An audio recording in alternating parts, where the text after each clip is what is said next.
This is Uganda, population 34 million. Spanning just under 94,000 square miles, Uganda sits in equatorial Africa, bordering countries like Kenya, Sudan, and Rwanda. From the outside, Uganda looks like your run-of-the-mill developing country. Agriculture dominates employment.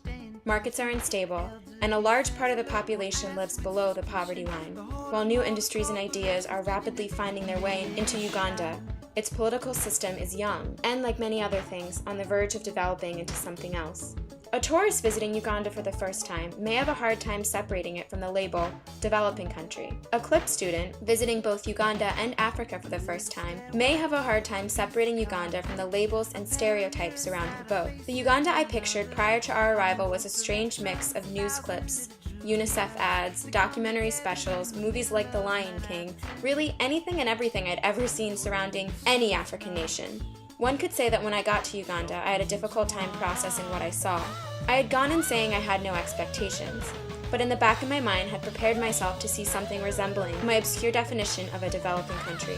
I was not prepared for the lush banana fields of the countryside, Kampala's skyscrapers and strip malls, and the never-ending sea of small villages. I soon learned that Uganda, like any other country, could never fit into stereotypes. Traveling to Uganda has made me understand what it means to be from the West. I was shocked at first by some of the things I saw and fit them into my preconceived developing country label. Whenever I saw what to me is extreme poverty, I felt bad for the individuals who lived that life.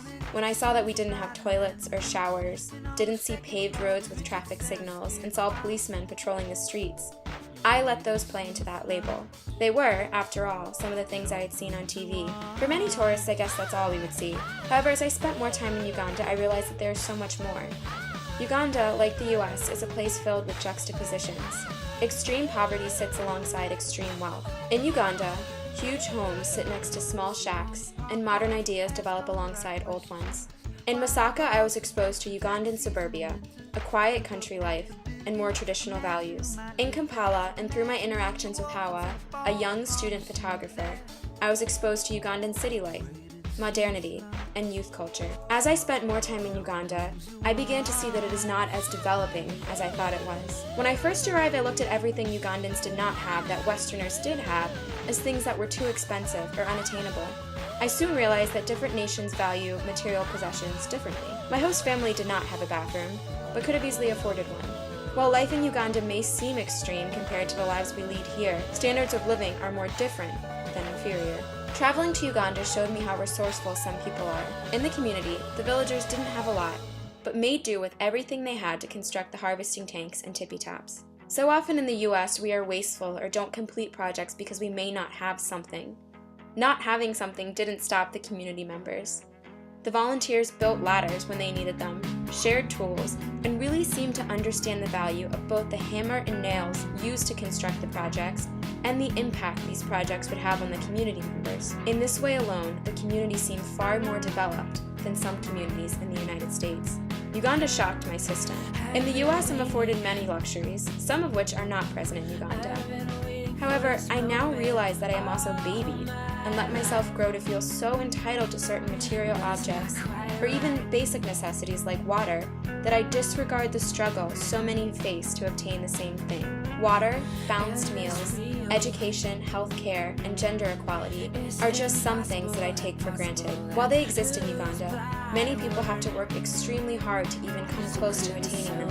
While so much of Uganda is developed and working towards further developing its future, the population living below the poverty line, despite working to sustain itself, is impossible to forget. Seeing some of the villagers walk miles for water, seeing boys younger than me working on the farm because they cannot afford their school fees, seeing children with disabilities not receive the medical care that children in the West receive, serves as a call to action for me personally to continue working with the community. On the flip side, seeing the strength of family and community ties in Uganda, or the resourcefulness of the community members, has made me aware that the U.S. could benefit from strengthened community and family ties, and a greater respect for the objects that we use. Uganda is not a developing country in the traditional sense. Like all nations, it can work towards improvement. However, in Uganda, many things that a nation needs for success and prosperity, like strong community ties and resourcefulness, are already in place. A traveler should go expecting to witness strong family and community ties, to hear an exciting mix of new political and social ideas, and to see a landscape so beautiful that no Disney animated film could ever do it justice. A traveler should expect to be surprised, to have his or her system shocked, and above all else, to eat matoke.